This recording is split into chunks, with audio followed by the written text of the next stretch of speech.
Alhamdulillah Rabbil Alamin. Wassalatu wassalamu ala ashrafil anbiya wal mursalin Sayyidina wa maulana Muhammadin wa ala alihi wa sahbihi ajma'in. Amma ba'd. Alhamdulillah, puji syukur kepada Allah Subhanahu wa taala, kembali hari ini kita bisa hadir di kabun surga, ujar Nabi. Nabi mengarani majelis zikir, majelis ilmu adalah Raudhatul Riyadhul Jannah. Insyaallah, mudah-mudahan kita dikumpulkan di dalam kabun surga, amin ya rabbal alamin. Dan di antara kesyukuran kita nang lain, nang perlu kita ingat-ingat adalah nikmat nang sangat besar daripada Allah Subhanahu wa taala bahwa kita dijadikan sebagai umat Rasulullah sallallahu alaihi wasallam. Ini nikmat nang genal benar nang banyak, mungkin orang Islam wah ini kada sadar. Nabi-nabi bahari sebelum Nabi kita itu minta lawan Allah supaya dijadikan umat Nabi kita. Merasa untungnya dah sampai gitu biar ulun ampih jadi Nabi, asal jadi umat Nabi Muhammad sallallahu alaihi wasallam. Karena nabi-nabi sebelum Nabi kita pada tahun itu diberitahu Allah tentang Nabi kita dengan kebesarannya dan kemuliaannya, ketinggian derajatnya di sisi Allah. Malaikat-malaikat berataan tahu, nabi-nabi berataan tahu. Jadi ini satu keuntungan, satu nikmat nangganal daripada Allah. Tinggal kita lagi berusaha menyukuri bahwa kita ini menjadi umat Rasulullah dengan jalan meningkatkan kecintaan kita kepada beliau. Nah, salah satunya tadi dengan mempelajari kisah beliau, sejarah beliau. Makanya salah satu daripada ilmu nang sangat penting di dalam agama kita itu adalah ilmu yang disebut dengan sirah nabawiyah, yaitu sejarah kehidupan Rasulullah. Itu salah satu ilmu yang penting yang mungkin wayah ini kada tapi dipelajari lagi, sehingga banyak orang Islam kada kenal lagi tentang perincian kehidupan Rasulullah. Lalu kita kurang menghargai Rasulullah, kurang cinta jadinya karena kurang kenal. Dan padahal seharusnya apabila orang sudah kenal lawan Rasulullah, dasar nomor satu tadi bang Rasulullah tadi di dalam hatinya itu nomor satu. Karena kadang-kadang yang lebih hebat daripada Rasulullah, kadang-kadang yang lebih pantas kita cintai, paling kita utamakan selain daripada Rasulullah. Beliau diberikan Allah kelebihan di segala bidang. Jadi keistimewaannya, kelebihannya di segala bidang. Ini tadi ulun mendengar nang dibaca kasidah tadi itu sebenarnya mengisahkan kelebihan Rasulullah. Jaka mengerti. Cuma karena mungkin kurang mengerti, lalu biasa aja ada nang sambil bepandir, mendengarkan, ada nang sambil mengantuk mungkin. Bajakannya orang sudah cinta lawan Nabi, dikisahkan kelebihan Nabi biar mengantuk sigar. Biar garing aturannya waras. Semangat pulang. Ini kekasihku. Namun orang lagi jatuh cinta lah, ada orang datang mengisahkan tentang kekasihnya tadi. Wah, mesti caget mata undang-undang, caget telinga undang-undang. Kayak itu tuh semangat luar biasa.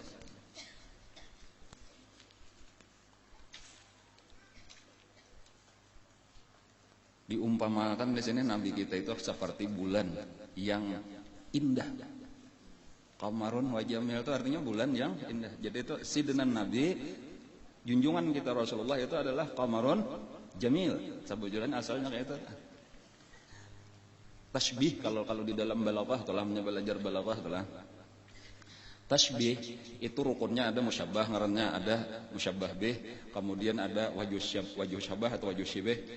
Artinya ada nang diumpamakan, ada perumpamaannya, kemudian ada persamaan. Harus ada persamaan. Jika misal si fulan itu seperti singa, itu dari keberaniannya. Si fulan tadi seperti bulan karena keelokannya. Ada kayak itu persamaannya itu harus ada. Kada ada persamaannya diumpamakan seperti itu kada mungkin. Tetapi biasanya perumpamaan itu kebanyakan berlebih-lebihan. Kecuali perumpamaan kepada Rasulullah sallallahu alaihi wasallam itu malah kurang. Jadi makanya bila ditasbihkan Rasulullah, diserupakan Rasulullah, diumpamakan dengan sesuatu, itu istilahnya di dalam balaghah itu tasbih maklub. Tasbihnya terbalik. Karena kadang kawa menyerupakan kalau seorang alim misalnya disebut ulama itu seperti lautan ilmunya. Padahal kadang mun kayak lautan bujur atau cuma karena kawa banyakan mana banyaknya ilmunya laut ya banyak laut ya kan itu sebenarnya kada sampai ke situ. Atau ada seseorang misalnya si anu itu tampannya kayak Nabi Yusuf ya bujuran lah ada juga pang ditatayakan jauh benar cuma masa kadar hendak paribasanya benar aja nah bahasa kita tuh kayak itu. Tetapi kalau Nabi kan malah kekurangan karena kada ada namanya jadi walau misalnya Nabi kita diumpamakan beliau itu seperti bulan purnama sebenarnya kada kayak itu tuh. Cuma sekadar aja kita kalau melihat ke atas pada malam hari di antara bintang-bintang itu paling terang adalah bulan purnama maka diumpamakanlah Nabi kayak bulan purnama. Sebenarnya Nabi lebih hebat daripada bulan purnama. Nah kayak itu tuh. Cuma mandang renang itu tadi kita bayangkan malam hari seakan-akan nabi-nabi nang lain itu bintang-bintang. Rasulullah lah bulan purnamanya. Apa artinya bintang dengan bulan purnama? Kada ada artinya lagi. Kayak itulah Rasulullah. Atau kalau di siang hari jelas Rasulullah itu seperti matahari. Nah, jadi semangat baca kamarunnya atau kayaknya lah minggu kayaknya. Kahyilut tarfi. Mata Nabi itu mulai lahir kan sudah bercalak mata. Jadi tajam penglihatan Nabi itu. Mata sidin galak di ujar bahasa kita karena putihnya putih benar, hirangnya hirang benar.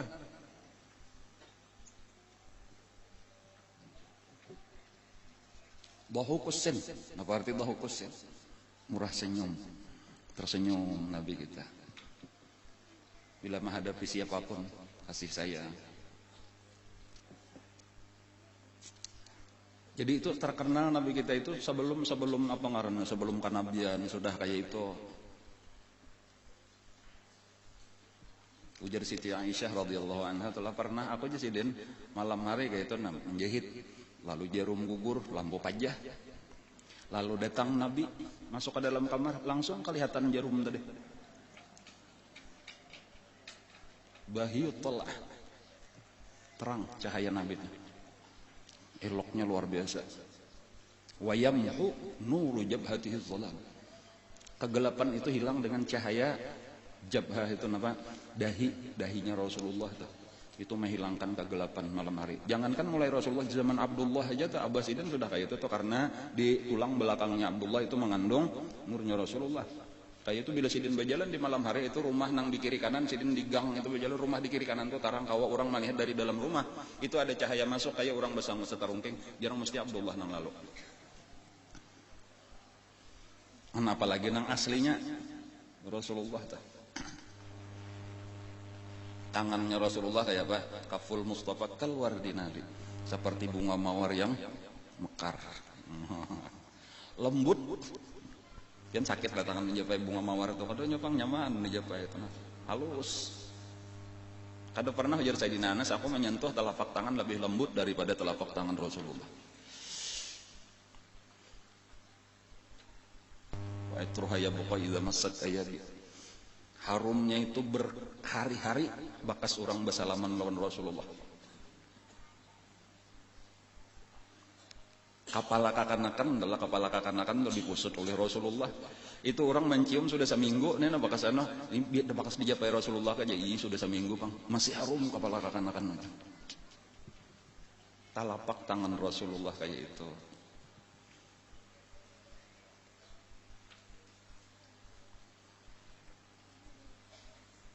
Pokoknya segala-galanya bang tadi tuh Nabi kita itu.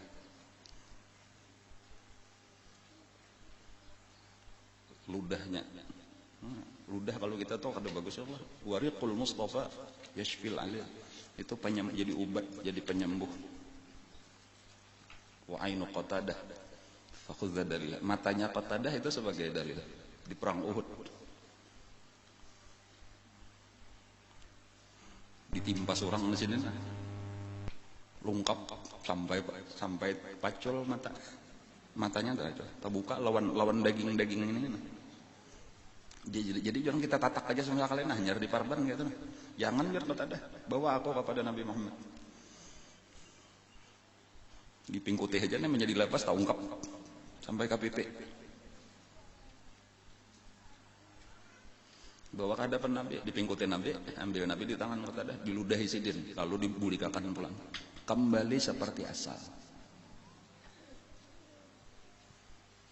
Sampai bulik ke rumah, keluarganya bertakun mendengar kisah kabar tadi mata nang mana tadi nang bakas anu kada ada bakasnya mah anu ja kata ada kada ingat lagi aku nah kayak kada ingat lagi tuh karena kada ada rasanya lagi, kada ada bakasnya lagi, tadi kesakitan bang, jadi kada tak perhatikan tah asa kada beritaan. Wa ainu Ali gitu juga pernah Sayyidina Ali itu perang Khaybar, ujar Nabi isok Khaybar itu beberapa kali diserang kepada kawaja, bentengnya kokoh benar, benteng Yahudi. Isok ujar Nabi, insyaallah kalau dibuka benderanya akan dipegang oleh seorang yang dicintai oleh Allah dan Rasulnya. Ujar Sayyidina Umar, nah, aku kada pernah berangan-angan jadi pemimpin, jadi kepala tuh aku indah benar jadi kepala tuh seumur hidup kada hendak jadi kepala kecuali pada malam itu. Hubbul jahnya tuh kada ada sama sekali kecuali pada malam itu. Sekali sahabat yang lain kayak itu juga barataan mudahan aku. Jadi ujar Nabi, esok akan aku serahkan bendera ini kepada seseorang yang dicintai Allah dan Rasulnya. Itu nang ditujunya tuh bukan jadi pemimpinnya, itu nang dikehendaki. Karena barang siapa dijurungi oleh Allah, dijurungi Rasulullah bendera siden, itu tanda ini orang dicintai Allah, dicintai Rasul, dan ini nang kau membuka Khaybar tadi. Lalu sahabat tuntung bersubuh sudah ada tangan aja berkumpulan sahabat nih mudahan aku sekalinya Nabi kada ada menjurung-jurung aja. Ujar Nabi mana Ali? Nah sekali bertakut nggak itu. Ujar sahabat Sayyidina Ali garing, matanya sakit kedua belahnya bangkak kada kau melihat apa-apa. Ambili ujar Nabi. Terpaksa diambili dituntun Sayyidina Ali sampai ke hadapan Nabi. Lalu diludahi oleh Nabi kedua matanya, langsung hilang bangkaknya, langsung lebih tajam penglihatan daripada sebelumnya, dan dijurungi oleh Nabi kita bendera ke tangan Sayyidina Ali. Kan ludahnya. Bahkan sampai kamih Nabi. Jadi di seluruh tubuh Nabi adalah apapun yang keluar dari tubuh Nabi suci. Itu keistimewaannya juga. Jadi ini kadang-kadang dituturutin nah ini entah. Darah Nabi kan suci, kotoran Nabi suci, kamih Nabi suci.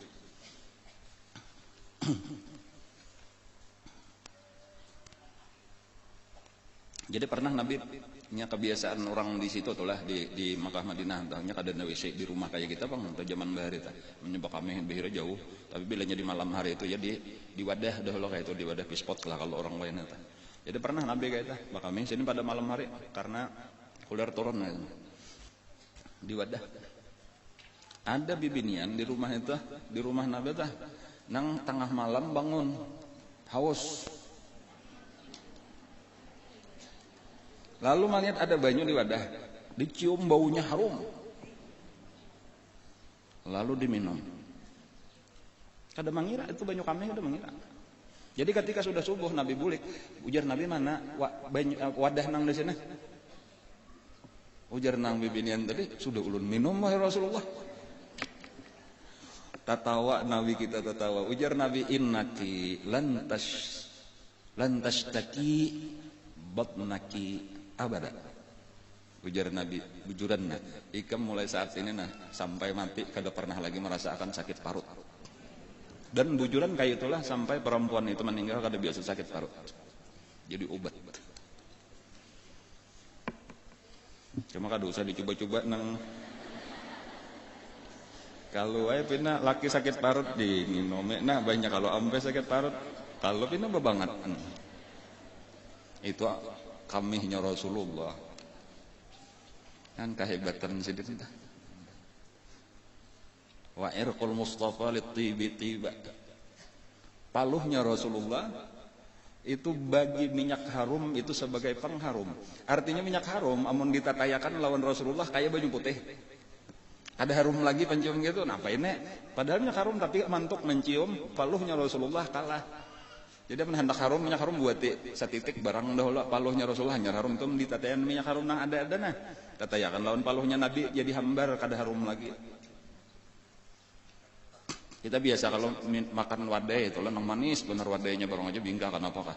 Imba itu kita nginum banyu teh, kenapa maka asa hambar aja banyu tehnya padahal manis ya lah kenapa? Karena wadainya kemanisan. Biasa aja kalau itu bandingannya tuh kayak itu. Paluh Rasulullah tuh itu. Bilanya orang mantuk mencium paluh Rasulullah lalu cium minyak harum itu hambar jadinya kada ada bau karasaan bau lagi minyak harum. Itu artinya wa irqul Mustafa litibi tiba.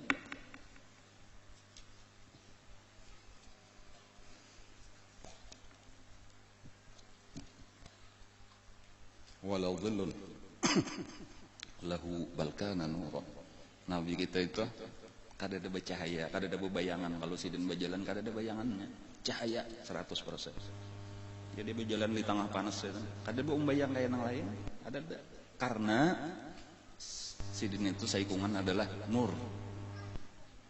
Bahkan cahaya matahari, cahaya bulan itu berasal daripada cahaya sidin. Itu arti tanah lu syamsu min huwal budur. Bulan, bintang itu daripada cahaya Rasulullah. Bahkan wa kullul kaun alam semesta min anwari Thaha daripada cahaya sidin. Nah itu sedikit itu daripada keistimewaan kelebihan kekasih kita. Nah, manusia yang luar biasa, manusia pilihan. Sebelum diangkat menjadi nabi, beliau sudah dikenal. Nah, dimuliakan, dihormati dan dicintai oleh keluarganya dan orang Makkah secara umum. Siapapun yang kenal mesti cinta, berarti dihormati. Nah, kita sudah mempelajari pada pengajian yang lalu, Sidin sudah kawin dengan Siti Khadijah, orang terkaya lah di kota Makkah pada saat itu. Lalu diserahkan oleh Siti Khadijah harta kepada Sidin, dikembangkan Sidin ahli masalah berdagang. Nah, maka semakin bertambah-tambahlah kekayaannya. Alam wa wajadaka ilam fa'aghna. Asalnya engkau kami dapatkan dalam keadaan miskin, maka kami kayakan. Itu ujar Allah di dalam Al-Quran. Itu kisah Nabi Muhammad menjadi kaya sesudah kawin dengan Siti Khadijah. Lalu ditambah kemuliaan Sidin sampai nang ketika jadi hakim pemutus ketika terjadi perselisihan waktu membangun Ka'bah. Sidinlah nang meletakkan Hajar Aswad. Itu makin terkenal ngaran Sidin itu makin dimuliakan karena berataan suku-suku nang hendak bakalahi waktu itu. Itu kan kisah meletakkan Hajar Aswadnya tah. Itu berataan berebut kami lebih berhak, ujar suku ini kami lebih berhak. Sampai sebahagian itu mengambil darah lah dibuat di dalam wadah. Itu barataan mencalap tangan di darah itu, memingkuti pedang. Artinya siapa aja nang wani mengambil pakalahit dulu lawan kami. Lalu suku nang lain tuh mengambil juga darah, itu mencalap juga ke tangan. Itu tegangnya luar biasa. Sampai ada seorang nang tuha, ujar nang tuha ini kenapa maka kita kada cari jalan tengah aja supaya kada perlulah bayi anak batu itu harus terjadi pertumpahan darah. Tapi masalah gengsi pokoknya. Lalu nang beratan tahun lawan nang tua tadi kayak apa caranya? Kayak ini aja ujar nang tua tadi kita tunggu dudukan aja siapa nang masuk dari pintu Bani Syaibah. Itulah kita ulah hakim, siapa nang ditunjuknya kita sepakat. Nah itu sekalinya baya dudukan berana kada lawas masuk Rasulullah. Nah, berataan apa kata-kata nah berataan as-sadiqul amin radina, as-sadiqul amin radina, as-sadiqul amin radina. Itu kata-kata berataan kemudian kayak di komando. Apa artinya? Orang nang jujur, orang nang kada biasa bakar rampot seumur hidup. Al-amin, orang nang kawa dipercaya, nang kada pernah khianat seumur hidup. Radina, kami ridha kalau ini nang memutus. Itu diakui, itu sudah kayak itu. Berataan. Nah, lalu dikiaulah Nabi kita, lalu dijelaskan dan kami sepakat. Ikam sudah untuk menjadi pemutus, menjadi hakim. Nah, lalu Nabi ada nang memadan surban Sidin nang diampar, ada nang jubah Sidin nang diampar Sidin, lalu diandaklah batu, lalu seluruh pemimpin tadi suruh mengangkat ujung surban Sidin tadi. Dan sampai ke tempat Hajar Aswad, lalu dengan tangan Sidin nang mulia lah diangkat Sidin lalu diletakkan di tempatnya. Itu makin terkenal aja sudah jadi apa ngaranya kemuliaan, penghormatan, popularitas, kekayaan. Luar biasa. Tetapi itu kada membuat puas. Nah, di sini pulang telah ada orang-orang yang mulia di sisi Allah itu inya kada pernah puas dengan dunia. Jadi apapun nang dicari-cari orang dunianya kada pernah merasa puas, karena nang dicarinya jauh lebih hebat daripada itu, yaitu kemuliaan akhirat, kemuliaan di sisi Allah Subhanahu wa taala. Itulah kayaknya nang maulah Nabi kita itu mulai sesudah itu 35 tahun ke atas itu sidin mulai ketujuh mengasingkan diri.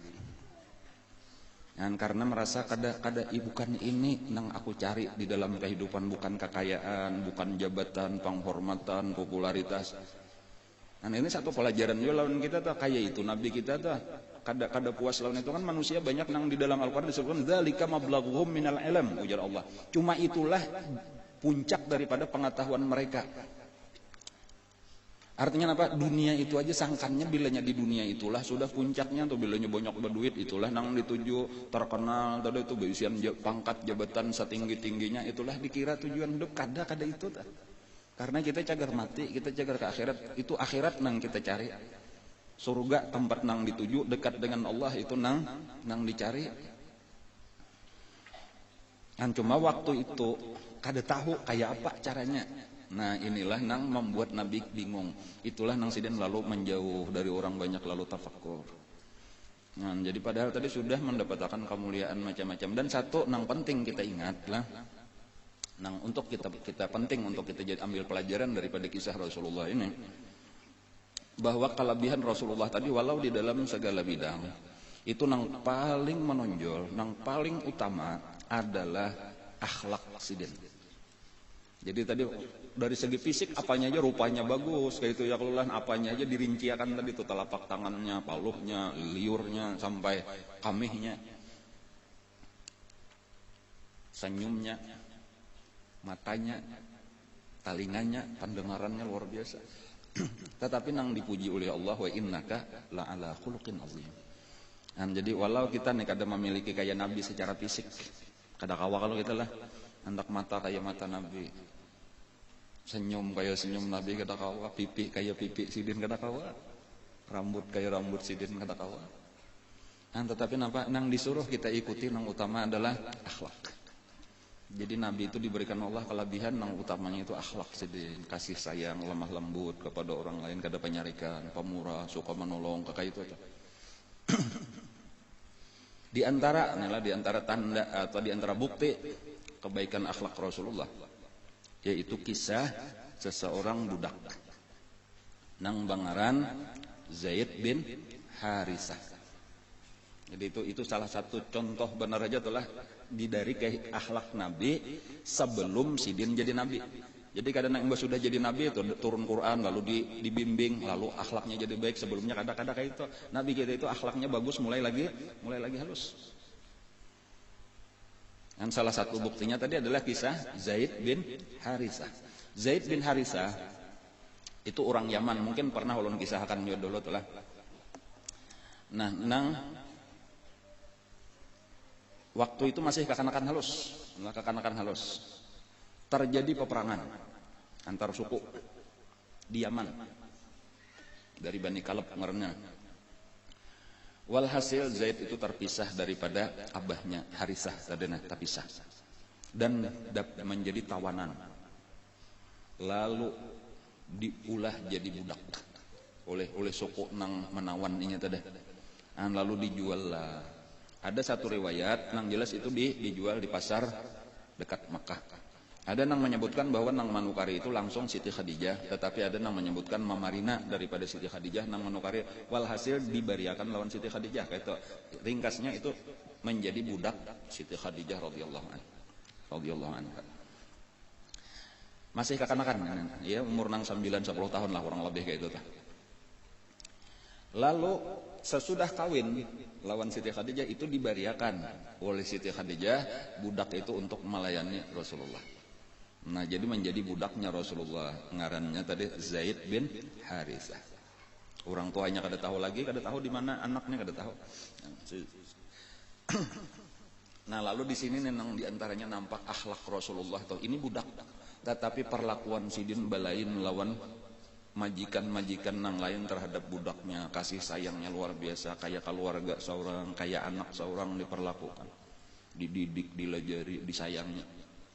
An makan apa nang dimakan Nabi, pakaian apa nang dipakai Nabi, kayak itulah kada ada membedakan bahwa aku ini majikan, aku sugih, ini budak, kada kayak itu. Dan itu pelajaran daripada Rasulullah, karena kayak itu lawan orang-orang nang di dalam tanggungan kita tuh kayak itu ujar Nabi, makanlah apa nang kamu makan, beri pakaian apa nang kamu pakai, kayak itu jangan dibedakan. Nah walhasil nang Abah Harithah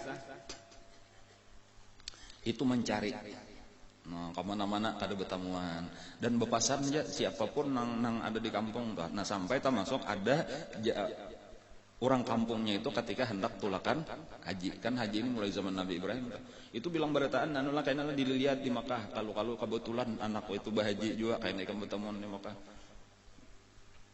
Cuma bahari itulah zaman bahari itu. Itu kisahnya lawan syair aja, sampaikan na syair kok. Nya kada bersurat, nah bapak orang bahari itu syairnya, orang Arab tuh ahli syair. Jadi menyampaikan beberapa bait syair nang isinya kerinduan ayah terhadap anaknya. Kayak gitu. Bila terdapat Zaid sampaikan syair ini. Walhasil orang nang ini tadi, seseorang nang ini tadi ketika inya berhaji di Makkah melihat mirip lawan Zaid tadi, walaupun sudah mulai remaja lah orangnya. Lalu ditakuni siapa ngaran kamu? Zaid anak siapa? Anak Harithah. Dari mana asalnya? Dari Bani Kalab Yaman. Nah jadinya pas benar income nang aku cari. Abah Hikam bepasan lawan aku. Ini bait syairnya. Jika kita surat jangan kita dah. Abah Hikam dendaman bener lawan Hikam. Jadi maaf ujar Zaid, aku sekarang jadi budak orang lain. Aku kada kawa bulik lagi ke Yaman. Aku sudah dijual, ditawan, dijual. Sekarang aku berada di Makkah beliau. Siapa majikan Hikam? Dipadahkan Muhammad bin Abdullah bin Abdul Muttalib. Jadi tolong sampaikan lawan Abah syair kok. Mau syair juga disampaikan beberapa bait syair. Gitu. Jadi orang tadi bulik ke Yaman bertamu lawan Harithah. Kisahkan kalau Harithah hasil mendengar syair itu tahu bujur itu pasti anak kok sudah kada lain lagi. Paham tuh dengan syair itu aja ini kada mungkin harinya orang lain. Nya kenal benar tuh kasih sayang lawan anak tuh, jadi gaya bahasanya tuh tahu. Ya kamu dari kayak kita nih patuh benar lawan anak, melihat suratnya tuh tahu ini dasar tulisan anakku kayak itu kada lain lagi. Aku pinanduan harinya nah kayak itu tanda abah nang bagus, pulang contoh abah nang bagus tuh kayak itu. Perhatian lawan anak sehingga mengenal walau dari syairnya tadi tuh tahu. Walhasil Harithah ini tulak beserta saudaranya tulak ke Mekah untuk mencari Zaid nang anak tadi. Bersanggup duit, gesan menebus nang anak tadi. Nah, lalu ringkasnya bertamulah lawan Nabi kita. Cuma belum menjadi Nabi waktu itu. Hanya reja kawin lawan Siti Khadijah. Jadi mungkin sekitar umur 25, antara 25-30 lah. Lalu dikisahkan, aku adalah Harithah, ini anakku nang tertawan sekarang jadi budak, dan aku sayang benar lawan anakku, dan aku hendak menebusnya, hendak aku bawa bulik ke Yaman. Nah ujar Nabi kita, masalah ini aku serahkan lawan Zaid. Bila inya hendak umpat silahkan, dan kada perlu ditabus. Bila inya kada, jangan dipaksa. Nah, karena Nabi berkuasa, bang, ampun sidin, bang, budak sidin gitu. Lalu dipanggillah Zaid tadi, dengan bertamuan lawan Abah sudah. Lalu dikisahkan bahwa aku ini hendak mengambil, sebenarnya hendak menabus, cuma ujar Nabi Muhammad tadi kada usah ditabus, asal ikam hakun bulik lawan aku. Nah, hakunlah ikam bulik lawan aku. Napa jawaban Zaid?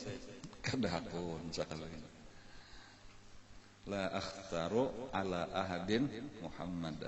Jaka bahasa kita kada aku hurupakan lawan siapa-siapa kah, termasuk abah aku seorang. Aku lebih cinta kepada Nabi Muhammad sallallahu alaihi wasallam. Kenapa malah sampai kayak itu? Karena kan pada kasih sayangnya abah itu sudah luar biasa. Nang ngaran Zaid ini bukan abah nang panyarikan, nang keras lawan anak, ada kasih sayangnya luar biasa. Tetapi ternyata kalah dengan kasih sayangnya Rasulullah. Sehingga di waktu memilih ini abah seorang, sayang kada penyarikan. Ini Rasulullah lain abah seorang, hidup sebagai budak. Ya tuh memilih lawan Rasulullah. Kenapa pelajaran nang dia itu? Karena kebaikannya Rasulullah. jatuh cinta.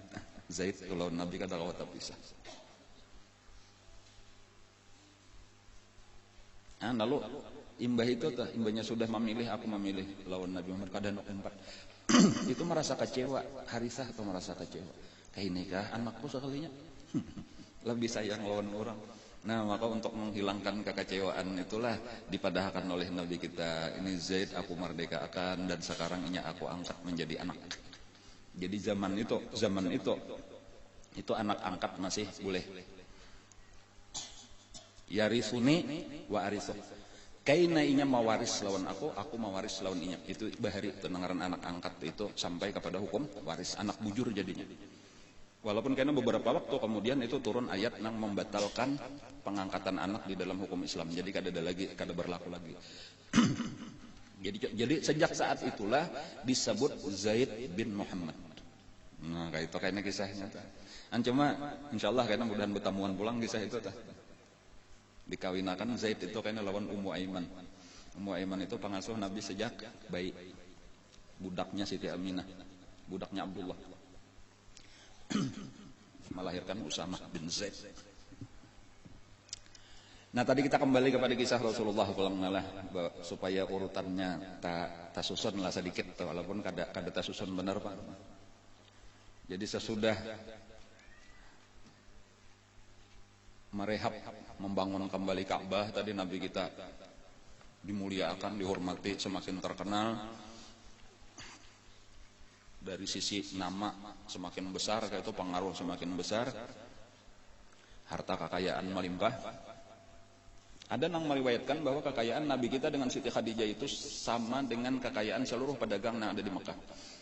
Artinya separuh itu adalah kekayaan Nabi dengan Siti Khadijah, separuh orang lain. Jadi kalau labuh itu tulak ke Yaman misalnya atau tulak ke negeri Syam itu 1000 ekor unta itu 500 milik Nabi lawan Siti Khadijah, 500 berbagi-bagi yang lain.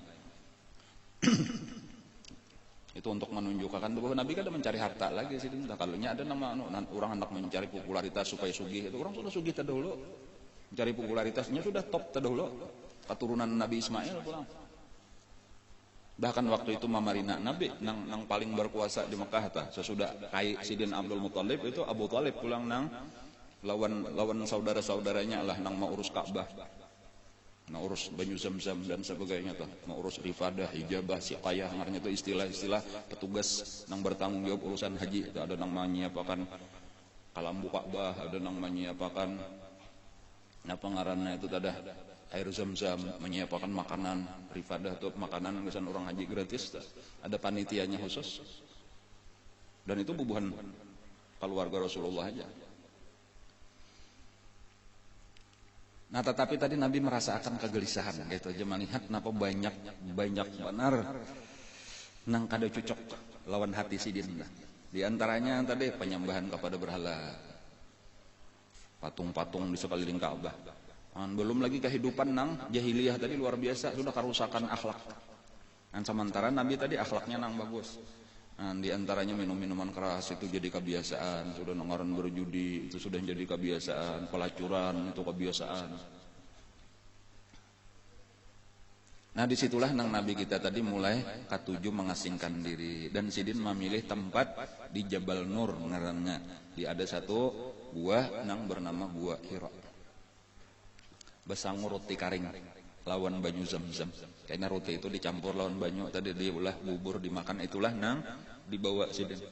Karena bilanya habis bulik. Bahkan kadang-kadang ada beberapa hari kada bulik, Siti Khadijah itu mengkhawatirkan apa nih, maka beberapa hari kada datang malah Siti Khadijah nang naik ke atas membawa akan roti lawan banyu. Dan bahkan ada yang menyebutkan bahwa kadang-kadang Siti Khadijah pun empat bermalam di situ. Kauyuhan aku kain haji bulik isu-isuk aja bermalam di situ.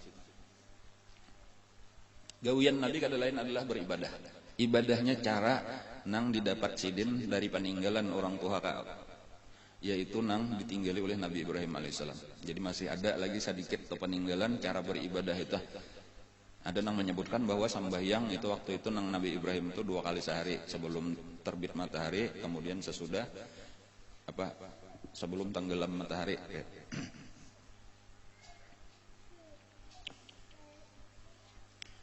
Dan itu berlangsung beberapa tahun. Lah kada nang setahun aja tuh kada. Nabi ketujuh mengasingkan diri itu terjadi beberapa tahun. Nah, jadi antara 3-4 tahun lah kayak gitu. Terutama di bulan Ramadan. Dan itu Nabi memilih itu kenapa? Karena kada tahu aja kisahnya bila bulan Ramadan sudah tulak kasih itu. Nah, lalu beribadat beberapa malam tadi antara kalau ujar guru itulah bisa 3 malam, bisa seminggu, bisa setengah bulan, bisa sebulan, bahkan bisa 40 hari. Dan itulah nang diambil nah pengarangnya pelajaran oleh orang-orang nang kena suluk di jalan Allah tuh orang bakal wat. Itu ngambil ada nang 3 malam, disuruh gurunya ada nang seminggu, ada nang 10 hari, gitu ada nang sebulan, ada nang setengah bulan, ada nang sebulan, ada nang paling lawas biasanya 40 hari.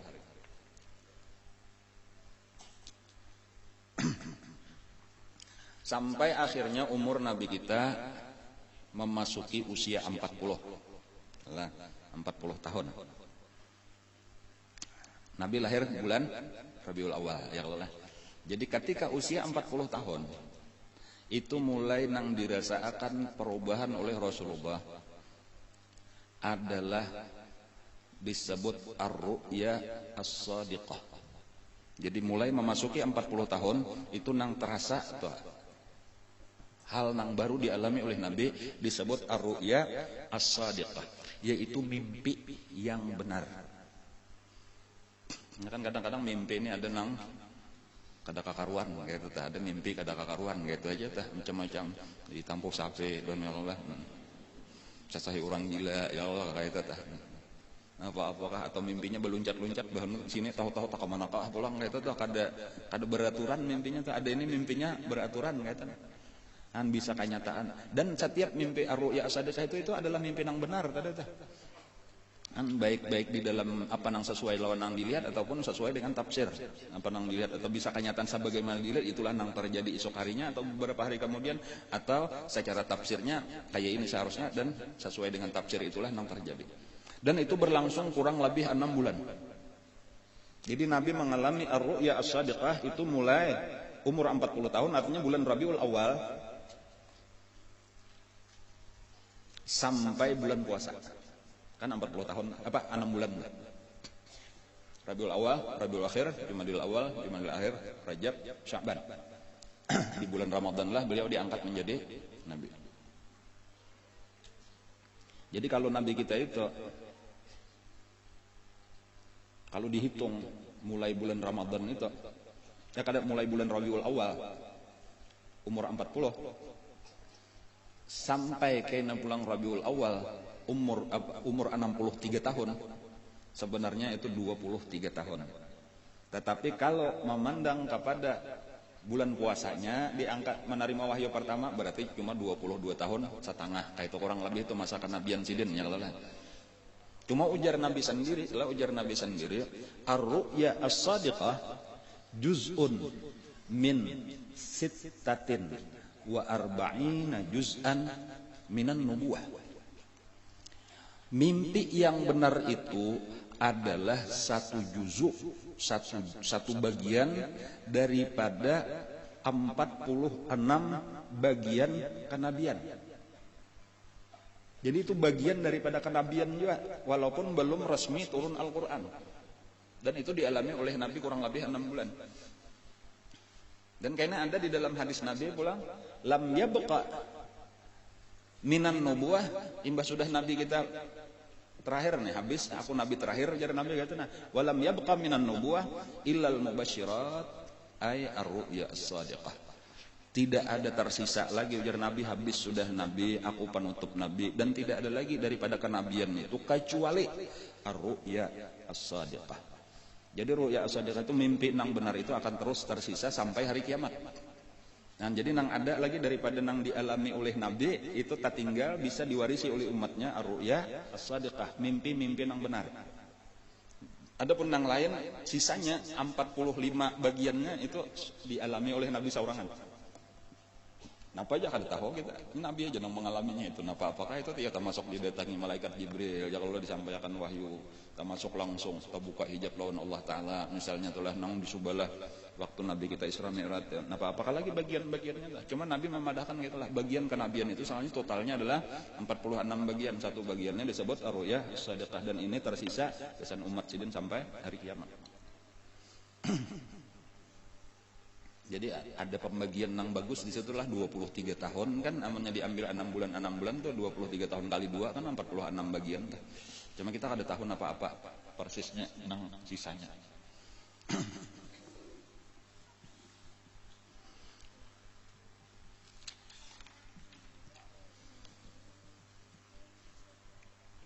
Nah, jadi kurang lebih 6 bulan tadi Nabi kita mengalami ar-ru'ya as-shadiqah, mimpi nang benar. Dan walaupun kada disebutkan nang kayak apa gerang mimpi Nabi, apa nang dialami sini, cuma tadi napa nang dilihat itu terjadi gitu aja, sesuai dengan nang dilihat sidin. Pas bukan sekadar bunga tidur, bukan sekadar adghasu ahlam kalau di dalam istilah Al-Qur'an, sekadar bunga tidur bener aja mimpi-mimpi nang kada ada maknanya, kada dasar mimpi nang baik-baik terus. Nah, lalu akhirnya sampai di bulan Ramadan. Waktu itu nang paling banyak riwayatnya lah nang pertama dari Nabi kita sendiri bahwa kedatangan malaikat Jibril itu disebutkan oleh Nabi pada malam Senin. Itu nang jelas di dalam hadis. Jadi kapan Nabi kita menerima wahyu pertama kali, Iqra bismi rabbikal ladzi khalaq, itu terjadinya malam Senin. Itu aja. Itu nang ada tuh. Adapun tanggalnya, nah itu kebanyakan ulama itu menyebutkan itu adalah 17 Ramadan. Kebanyakan ulama itu, walaupun ada karena sebagian ulama mengatakan itu bukan pada tanggal 17 Ramadan, ada yang tanggal 21, ya macam-macam pendapat. Cuma yang jelas tadi di dalam hadis Nabi sendiri itu disebutkan sih, dan ketika ada orang bertakon kenapa maka pian puasa wahai Rasulullah pada hari Senin. Itu waktu itu hari Senin Nabi puasa, kenapa maka pian puasa hari Senin? Ujar Nabi, hari Senin ini pertama aku lahir. Yang kedua, pertama aku menerima Al-Quran. Nah ini tadi dalilnya. Pertama unzila alayya ajar Nabi fi yaumil isnin, pada malam Senin. Kemudian yang ketiga Nabi hijrah sampai ke Madinah, masuk di Kuba, yang disambut pala al-badru alaina, itu pun hari Senin. Nah itulah alasannya Nabi. Jadi dari sini dalil kita bahwa Nabi menerima wahyu pertama kali itu adalah malam Senin. Nah adapun bulan Ramadannya itu dari Quran sendiri, nang Syahrul Ramadan alladzi unzila fihil Quran. Bulan Ramadan disitulah diturunkan Al-Quran. Ada yang menyebutkan itu diturunkan Al-Quran itu secara khusus, secara khusus di bulan Ramadan tadi, itu malamnya disebut dengan Lailatul Qadar. Jadi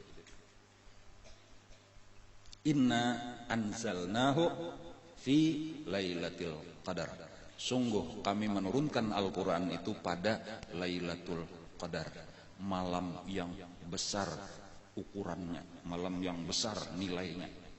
Nah, dipilih malamnya itu. Jadi itu adalah tadi 17 Ramadan kita ambil nanti malamnya malam Senin, disebut waktu itu malamnya itu dengan Lailatul Qadar.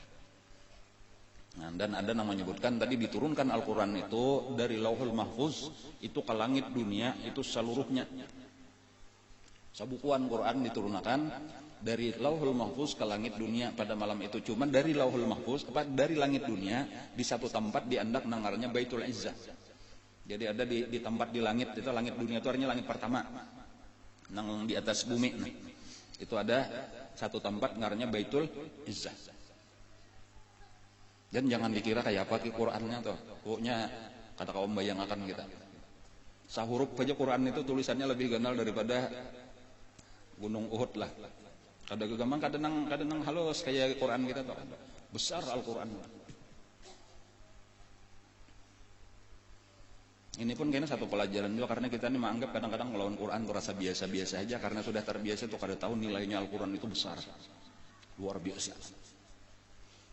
Supaya karena kita lebih menghargai Al-Quran, lebih mencintai Al-Quran. Dan ini salah satu daripada pesan daripada Nabi kita lah, supaya kita mencintai Al-Quran. Dan Al-Quran itu adalah sebagai buku kitab nang mukjizat daripada Rasulullah itu sampai hari kiamat. Nang kayaknya ditinggalkan orang Al-Qur'an orang kada tahu lagi, kada bisa membaca Quran lagi, kada tahu nilai Al-Qur'an lagi, dan akhirnya kayaknya Quran itu akan diangkat oleh malaikat Jibril.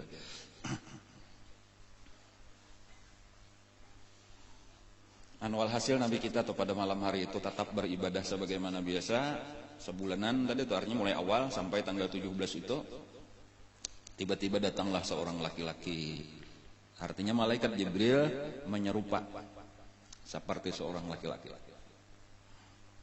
Lalu memeluk lawan Nabi kita dengan pelukan yang keras sampai Nabi kita kadakawa sulit bernapas, sampai sulit bernapas. Lalu ucap, "Iqra ya Muhammad." Baca wahai Muhammad. Ujar Nabi, "Ma ana biqari." Aku kan bisa membaca. Kalau dilepasnya. Mbak itu berparak pulang, meragap pulang. Jadi memang aneh itulah kejadiannya. Lalu berucap pulang, "Iqra ya Muhammad." Ujar Nabi, "Ma ana biqari." Dilepasnya pulang, udah Nabi kesulitan bernapas sampai 3 kali.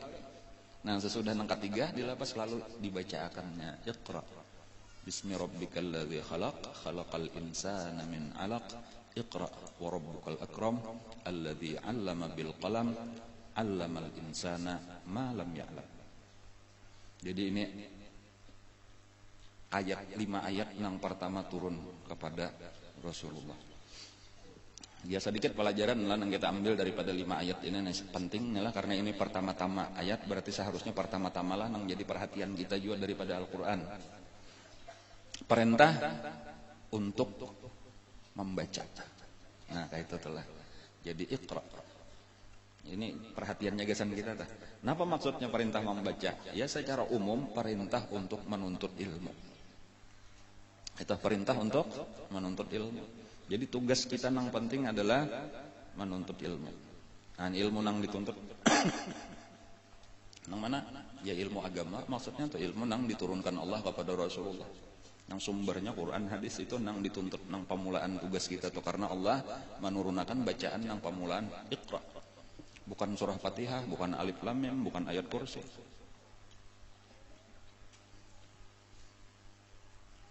Iqra bismi rabbikal ladzi khalaq. Membacanya itu pulang bismi rabbik, dengan nama Tuhan. Jadi di sini ada kesadaran bahwa kita ada beisian Tuhan.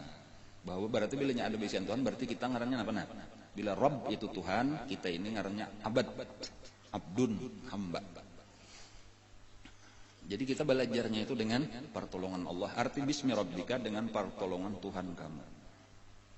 Alladzi khalaq, dialah yang menciptakan alam semesta.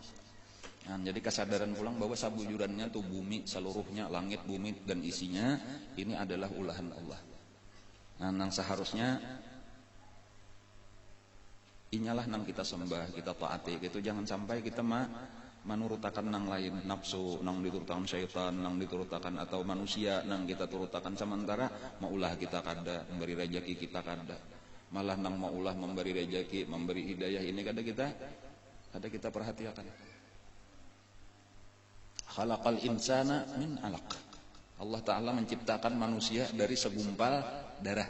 Itu 'alaq itu diartikan segumpal darah.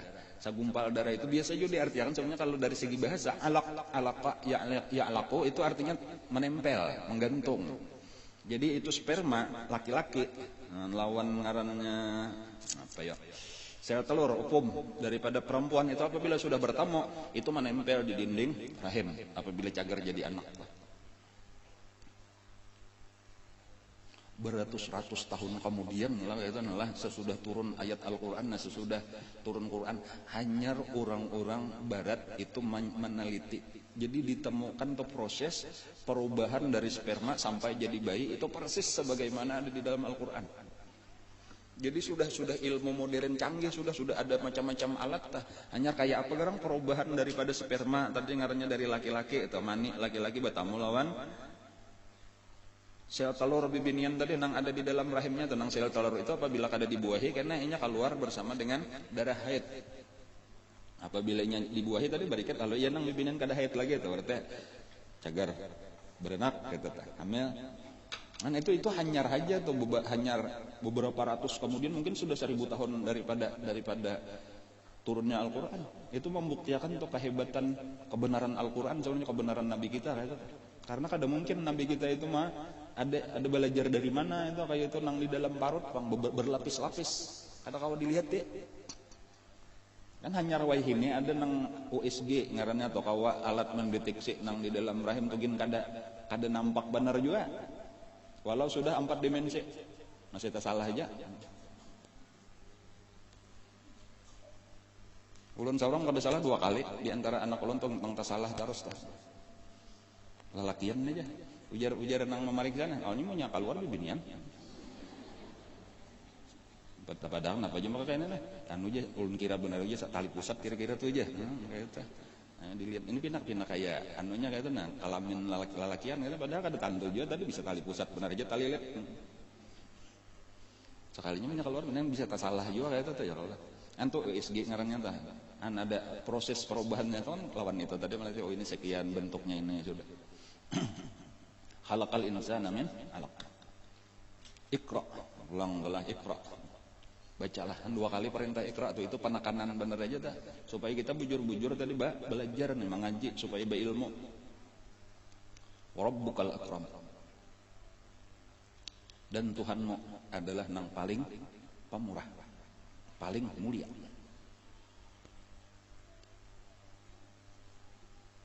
Itu diantaranya itulah itu ngarannya apa ya? Kabar gembira lah. Amun kita nih asik yaitulah taat lawan Allah Ta'ala. Kita ini baik lawannya ada istilah karim lah. Karim itu orang nang mulia dan pemurah. Amun kita nih baik kelakuan kita beisian majikan di rumah aja tah. Baik kelakuan kita mendengaran orang pemurah ini macam-macamnya dibarinya. Baju tuh karakan bonus macam-macam dibarinya. Nya orang pemurah bang atau kita di kantor beisian atasan misalnya nang pemurah baik itulah ulang nyaman kita tah. Apalagi ini Allah nang akram paling mulia paling pemurah kan jadi tinggal kitanya aja lagi lawan Allah nih asih-asih lawan Allah Ta'ala Iqra mengaji amalakan kena Rabbukal akram Allah itu paling pemurah dari seluruh nang pemurah. Jadi pemberian Allah itu luar biasa asal kita asih lawan Allah. Alladzi 'allama bil qalam. Allah itu melajarkan dengan wasilah perantaraan kalam. Nah, di situ supaya kita maksudnya itu kada mau duduk aja ya Allah ulun minta ilmu, kada harus berusaha. Allamal insan ma lam ya'lam. Allah melajari manusia tetapi melewati wasilah tadi ya secara zahir atau kita mengaji, kita menuntut ilmu, kita mutalaah, kita datang ke majelis taklim, masuk pesantren, tetapi ingat akan nang memberi ilmu Allah. Cuma melewati wasilah tadi wasilah guru, wasilah kitab, kaita. Cuma kembalinya supaya ingat bahwa Allah lah nang melajari apapun nang kita kada tahu lalu jadi tahu itu Allah nang melajari. Dan menerima wahyu kembali kepada kisah Rasulullah. Menerima wahyu itu kada gampang. Kada nang sakadar kayak kita mendengar pandir ulun mendengar menuntut ilmu kada. Sekalinya mendapatkan wahyu itu turun wahyu langsung dari Allah melewati malaikat Jibril tadi masuk ke dalam dada Rasulullah itu berat luar biasa. Jadi kada nang sakadar dapat berita lalu disampaikan kada semudah itu. Jadi makanya kita kenapa makan nabi kita itu pucat, gemetar, bepaluhan. Nang sampai ke rumah itu di musim panas itu tulah musim panas yaitu zamiluni salimuti aku kayak orang meriap dingin jadinya kedinginan nabi kita kan apa maka sampai kayak itu karena memang Quran ini bukan sesuatu nang biasa kayak itu sesuatu nang berat. Allah menyebutkan di dalam Al-Quran nang pertama di dalam Al-Quran itu nang mungkin kita rancak aja mendengar dan membaca lau anzalna hadzal Quran ala jabalin la ra'aitahu khashi'an mutasaddian min khasyatillah. Ya jaka bahasa kita aja tuh jakanya diturunkan ke gunung-gunung tuh hancur runtuh. Beratnya Al-Qur'an. Jadi kada gampang itu Al-Qur'an itu berat. Ini supaya kita tahu nilainya. Jadi harus kita besarkan Al-Qur'an itu harus kita baca, dimuliakan, dihormati, kada gampang katanya. Ketika kita bisa membesarkan Al-Quran, maka kita menjadi orang yang mulia di sisi Allah. Tetapi ketika kita menyia-nyiakan Al-Quran, kada dihormati Al-Quran, bahkan disalahgunakan Al-Quran, berbahaya kata. Rubbatalin lil Quran wal Quran yal'anuh. Berapa banyak orang yang membaca Al-Quran, tapi Quran melaknat kepada orang itu. Kenapa? Karena dia kada tahu nilai Al-Quran.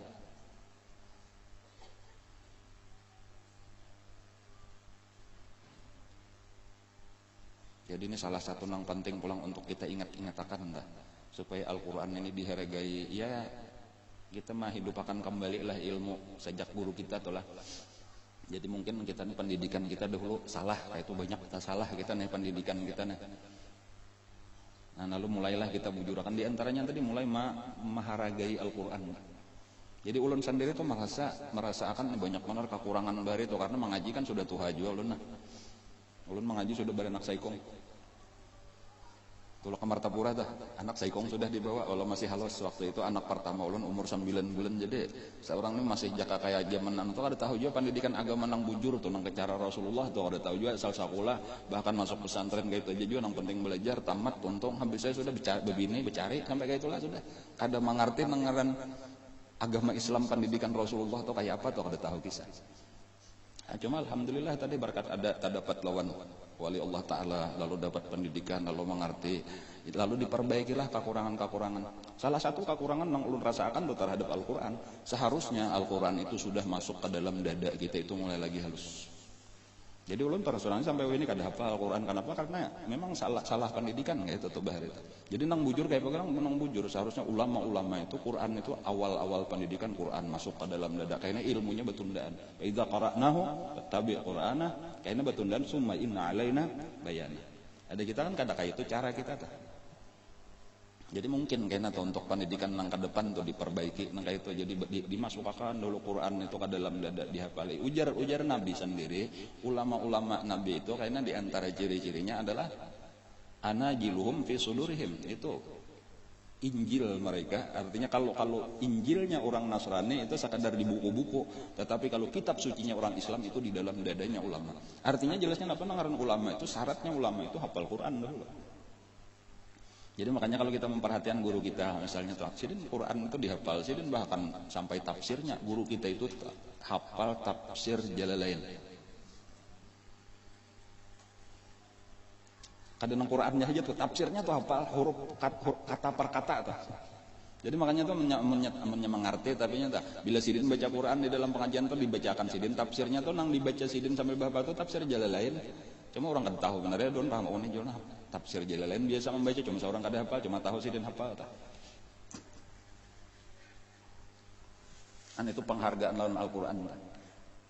Jadi supaya kita bulikakan gitu. Jadi banyak aja orang yang mempelajari Al-Quran, cuma bukan sampai tujuannya kayak tabukaan ilmu Al-Quran. Kadang-kadang kita sampai kepada kadang ini disuruh menghafal Quran. Tujuan akhir dari menghafal Quran apa? Kayaknya supaya pertandingan juara tahfiz. Sampai situ aja. Kada kayak itu tuh nang bujur tah. Jadi Quran dipelajari, dihafal, bukan gasan berlomba. Kiraatnya macam-macam kiraat dipelajari bukan untuk adu kiraat. Lagu dipelajari bukan untuk lomba kekancangan suara. Karena tujuannya kan adalah untuk summa inna alaina bayana. Penjelasan isi Al-Quran itulah ilmu yang sebenarnya ada di dalam Al-Quran. Iqra bismi rabbikal ladzi khalaq. Itu yang perlu kita hidup-hidupakan pulang. Ya walaupun orang-orang nang tuh salah satu daripada tanda pemeliharaan Allah benar aja tuh bahwa Quran tuh kada hilang di dalam serusak apapun manusia. Itu tuh lah Quran kada hilang. Ujar Allah, inna nahnu nazzalna dzikra wa inna lahu lahafizun. Sungguh kami menurunkan Al-Quran dan kami akan pelihara. Jadi di saat kita nih jauh daripada agama Islam ya tuh Quran terpelihara aja. Kenapa? Karena nang menghafal Quran banyak aja walau motivasinya salah. Nang belajar tajwid banyak aja walau kada tahu niat belajar tajwid. Nang belajar kiraat terus ada walau hanya kada mengerti gesan apa belajar kiraat. Walau tujuannya salah ya, tujuan dunia walhasil yang penting Quran terpelihara. Kayak apa kayak orang-orang nang salah niat tadi itu wallahu alam serahkan lawan Allah taala ta.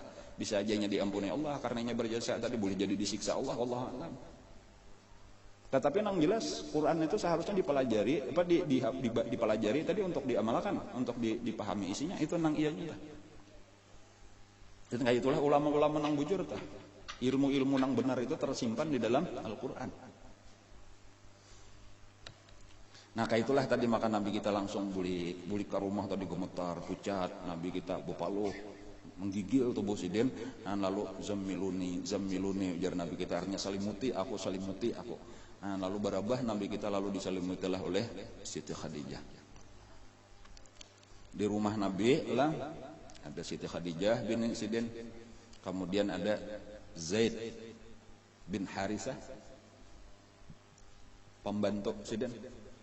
Kemudian ada Sayyidina Ali bin Abi Thalib. Itu berdiam di rumah Nabi. Karena paman Nabi nang maharagu Nabi lawas, paling lawas maharagu Nabi itu paman Sidin Abu Thalib. Kan mulai umur 8 tahun meninggal kai. Itu berdiam di rumah Abu Thalib. Jadi melawan mama satu matanya. Di dalam satu riwayat telah lawan Halimatus Sa'diyah itu paling lawas riwayatnya itu 4 tahun, ada yang kurang daripada 4 tahun, ada yang 2 tahun beberapa bulan, ada yang menyebutkan 3 tahun, ada yang menyebutkan 4 tahun. Itu yang paling lawas riwayatnya atau lawan Halimatus Sa'diyah. Sesudah dibelah dada takutan kan diantarakan. Lalu hiduplah lawan Nabi kita, anggaplah umur 3 tahun atau 4 tahun tadi sampai umur 6 tahun. Jadi sekitar 2 atau 3 tahun lah lawan mama Sidin. Meninggal mama diharagu oleh kai. Kurang lebih 2 tahun aja pulang. Karena umur 8 tahun, ada namanya bukan 9 tahun, meninggallah Abdul Muthalib. Jadi sekitar 2 atau 3 tahun aja pulang. Nah sesudah itu mulai umur 8 tahun atau 9 tahun, itu sampai umur 25 tahun, kawin, itu Nabi kita bersama dengan paman Sidin Abu Thalib. Nah jadi nang paling lawas Abu Thalib. Nah lalu di saat Nabi kita sudah 25 tahun, kawin lawan Siti Khadijah, itu Abu Thalib mengalami krisis ekonomi. Kebangkrutan lah di dalam usaha. Nah, padahal sudah miskin terdahulu kayak itu. Nah, bertambah pulang waktu itu ada masalah ekonomi. Nah, lalu keluarga berkumpul, keluarga Sidin. Lalu di antara hasil kesimpulan kita bantulah Abu Thalib ini dengan kita maharagu anak-anaknya berbagi-bagi seikung saurang. Nah lalu bepadah lawan Abu Thalib, kami hendak membantu ikam, cuma kada kawas secara materi, kami hendak maharaguakan anak-anak ikam aja kami bagi seikung seorang. Ujar Abu Thalib, silahkan, asal jangan anak pertama kok. Asal jangan anak nang pertama, nang panggenalnya, karena inilah nang mendangani aku, nang lain halus-halus nih mau rawur aja nang lain. Nah, lalu halus-halus diambil, termasuk Nabi kita mengambil Sayyidina Ali tadi nang masih halus benar lagi diharagu lah.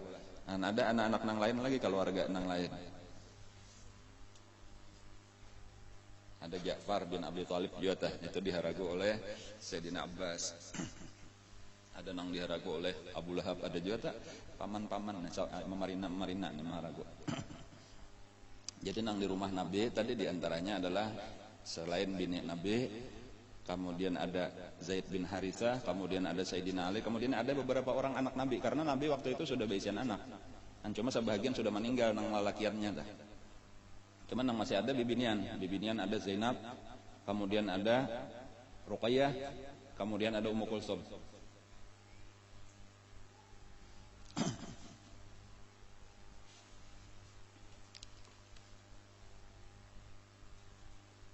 Dan Fatimah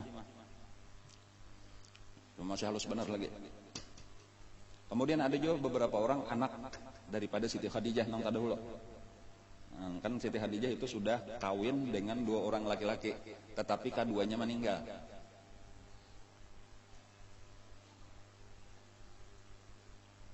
Di antara anak Siti Khadijah itu dengan suami pertama itu ngarannya Halah.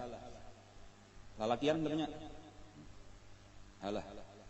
Jadi makanya nang laki itu disebut Abu Halah. Jadi suami pertama Siti Khadijah itu Abu Halah. Kenapa ngarannya Abu Halah? Karena anaknya ngarannya Halah.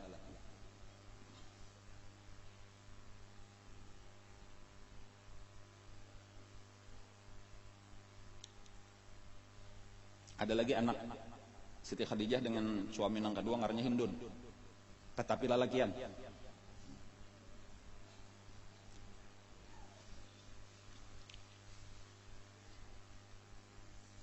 Kenapa kabar itu?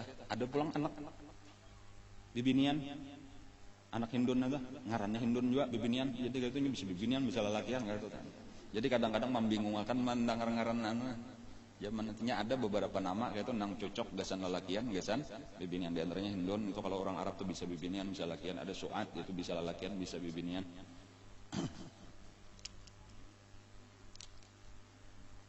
Sesudah Nabi kita kenang kadeta kalihatan sudah ampe pucat nih, ampe gemetar, ampe kedinginan. Lalu ditapunilah oleh Siti Khadijah. Apa kisahnya? Lalu dikisahkanlah oleh Nabi kita pengalaman sidin. Didatangi oleh seorang laki-laki tadi, lalu disuruh membaca, dapat ayat itu, disuruh baca Iqra tadi, hafal Nabi kita ingat. Lalu ujar Nabi, aku takutan atas diriku nih, napa maka kayak ini. Nah lalu ujar Siti Khadijah, dan bahkan disinilah rahasianya tuh, artinya kenapa maka Siti Khadijah itu begitu tertarik lawan Nabi kita. Siti Khadijah itu ada baisian sapupu sakali nang bangaran Waraqah bin Naufal. Jadi nangaran Naufal itu berarti berdua bading lawan Khuwailid. Jadi Khadijah binti Khuwailid. Nah, berdua badeng Khuwailid lawan Naufal. Naufal ini biasanya anak ngarannya Waraqah. Lalakian juga dah. Waraqah ini orang nang mengetahui ilmu kitab. Jadi mempelajari. Jadi ada di antara orang-orang Mekah di zaman jahiliyah itu nang mencari kebenaran selain daripada Rasulullah. Tetapi caranya berbeda. Nah, Waraqah ini tulak ke negeri Syam, kemudian tulak ke Hairah ngarannya di Irak, lalu sampai akhirnya memeluk agama Nasrani dan ahli kitab-kitab Yahudi dan Nasrani. Bahkan tahu bahwa akan lahir Nabi akhir zaman itu di Mekah, tahu. Karena itu di kitab Yahudi ada, di kitab Nasrani ada. Bahkan pernah berucap lawan Siti Khadijah, akan lahir Nabi di akhir zaman di negeri kita ini, wa azunnuhu Muhammada, dan aku mengira orang itu adalah Muhammad. Itu sudah diucapkan lawan Siti Khadijah. Jadi Siti Khadijah itu sudah kayak itu sangkaan. Makanya ketika Nabi tadi ujar Nabi, ini akhsha ala nafsi, aku ini takutan lawan diriku nih kalau apa-apa kayak itu nang ku alam ini sesuatu nang membingungkan, ujar jangan takut. Innallaha la yukhzik. Allah kada batah mahina akan engkau. Mesti ini baik, ini adalah baik. Cuma untuk lebih tenang, ayo kita tulakan lawan sapupuku. Lalu dibawalah tulak lawan kepada karumah Waraqah bin Naufal tadi. Waraqah bin Naufal itu sudah tua dan matanya sudah buta karena usia. Tetapi tadi masih menguasai ilmu-ilmu nang dipelajarinya. Lalu sampai ke rumah disuruh kisahkan. Ini tadi ada mengalami pengalaman malam tadi, lalu kisahkan, didengarkanlah oleh Waraqah. Mendengar kisah itu langsung aja Waraqah Allahu Akbar berkuriak. Hadza an-namusul akbar alladzi jaa ila Musa. Itu nang datang itu kada lain adalah Jibril. Langsung tahu aja, kada ragu-ragu lagi. An-namus itu artinya Jibril. Itu adalah malaikat nang terbesar di antara pemimpin malaikat, maksudnya itu malaikat Jibril. Cuma istilah di dalam kitab-kitab Yahudi itu disebut An-namus. An-namus alladzi jaa ila Musa. Itu adalah malaikat Jibril nang pernah datang kepada Nabi Musa alaihissalam, nang pernah datang kepada Nabi Isa alaihissalam menyampaikan wahyu. Jadi ikam terima itu wahyu. Ikam Nabi sekarang jelasnya kayak itu, kada perlu ragu-ragu lagi. Jakanya aja Sayyidina aku nih masih anom. Jakanya nih aku masih anom, maka aku akan membela habis-habisan lawan ikam ini, terutama ketika ikam kaina dikeluarkan, diusir oleh kaum ikam dari negeri ikam ini. Takajud, disitulah nang Nabi kita takajud. Apa? Mereka akan mengeluarkan ulun dari negeri Makkah ini. Iya kayak itulah ujar Waraqah. Seluruh orang nang mendapatkan apa nang ikam dapatkan ini akan dimusuhi oleh kaumnya. Itu sudah sunnahnya nang dulu nabi-nabi barataan, toka itu sudah setiap orang diangkat Allah menjadi rasul, itu nang pertama-tama memusuhinya itu adalah kaumnya sendiri. Dan ikam akan mengalami itu dan ikam akan diusir. Sudah tahu tuh bahwanya di Mekah karena diusir sampai negeri Madinah itu sudah ada di dalam kitab-kitab nang terdahulu. Dan banyak nang tahu itu. Cuma ketika Nabi kita mau umumkan kenabian sidin kayaknya ada nang hakun beriman, ada nang kada kayak itu aja lagi tuh. Nang kada beriman itu bukan karena kada tahu kebenaran Nabi, tetapi karena alasan lain nang macam-macam alasan pribadinya lah.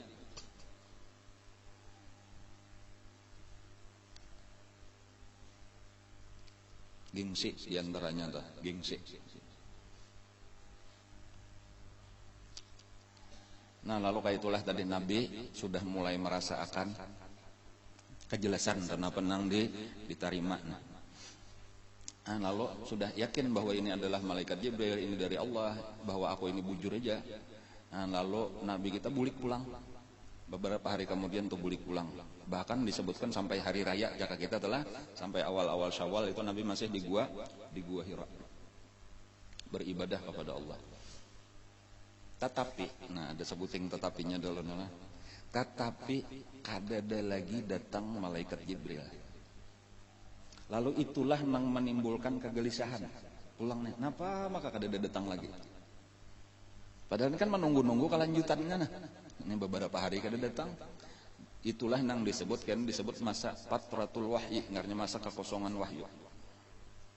Cuma sebenarnya kekosongan wahyu itu menurut riwayat Nama Mu'tamad itu cuma beberapa hari di bulan Ramadan itu mulai 17 tadi sampai bulan Syawal itu kadada, sampai awal-awal bulan Syawal itu kadada. Disitulah Nabi merasakan kegelisahan. Nah kadang-kadang Nabi keluar daripada gua itu tadi tuh berdiri di atas gunung tadi tuh melihat ke bawah. Rasa ya jaka bahasa kita napa ini galau. Jadi juakah aku ini diangkat jadi nabi kadakah, atau ini masalah napa yang sedang terjadi lawan aku tuh, itu kacaunya hati itu luar biasa. Nah di saat kegalauan Nabi itulah Nabi kita melihat di antara langit dan bumi di situ ada kursi. Lalu duduklah seorang laki-laki yang pernah datang membawakan Al-Quran surah Al-Alaq tadi, yaitu malaikat Jibril. Hanya kan kada mengenalkan diri nang memadahkan itu malaikat Jibril, cuma Waraqah bin Naufal aja laki-laki itu cuma Iqra, lawan bacakan aja surah Iqranya, Iqra ya Muhammad ma'ana biqari, kayak itu aja kada siapa ikam siapa aku kada tahu kisah tak. Nah pada saat itulah malaikat Jibril tadi berucap ana Jibril. Nah kayak itu memperjelas tuh supaya memberikan ketenangan kepada Rasulullah. Ya Muhammad, ana Jibril wa anta Rasulullah. Ya Muhammad, ana Jibril wa anta Rasulullah. Nah diulang-ulang kayak itu. Lalu timbul ketenangan di dalam hati Nabi kita. Artinya ini memang belum sampai waktunya aja lagi untuk turun ayat-ayat berikutnya. Dan memang hikmahnya disebutkan oleh ulama kenapa maka kada esok harinya atau 2 hari kemudian datang lagi sampai waktu yang cukup lama, itu karena beratnya wahyu tadi kada kawa lagi Nabi itu perlu jakai bahasa kita pamulaan marayon ini kada kawa terlalu gesak dulu, pelan-pelan dulu gasnya tuh jangan terlalu tinggi. Dan makanya di dalam satu riwayat lah daripada Abdullah ibnu Abbas itu di salah-salah itulah turun ayat. Jadi kalau walaupun riwayat nang masyhur nang banyak itu ayat nang kedua itu ya ayyuhal muddatsir qum fa'anzir. Tetapi menurut Abdullah ibnu Abbas sebenarnya di salah-salah itu ada turun ayat ya ayyuhal muzammil. Dan ini secara akal aja tuh lebih masuk akal sebujurnya bahwa di dalam kegundahan Nabi tadi lalu turun ayat ya ayyuhal muzammil. Wahai orang yang berselimut, walaupun sama artinya dengan ya ayyuhal muddatsir, artinya yang berselimut juga. Cuma melihat Nabi kita itu waktu pertama itu zammiluni jadi selimuti aku. Jadi ayat nang paling pas itu bacanya tuh ya ayyuhal muzammil. Isinya itu adalah menyuruh Nabi kita beribadah. Ya ayyuhal muzammil qumil laila illa qalila nisfahu aw inqus minhu qalila aw zid alaihi warattilil qur'ana tartila inna sanulqi alaika qawlan thaqila. Wahai orang yang berselimut, bangunlah pada malam hari, setengah malam atau tambahi atau kurangi, bacalah Quran dengan tartil. Ujar sebahagian ulama bahwa Al-Quran itu sebenarnya diturunkan ke dalam dada Nabi itu jumlatan wahidah, itu sekaligus.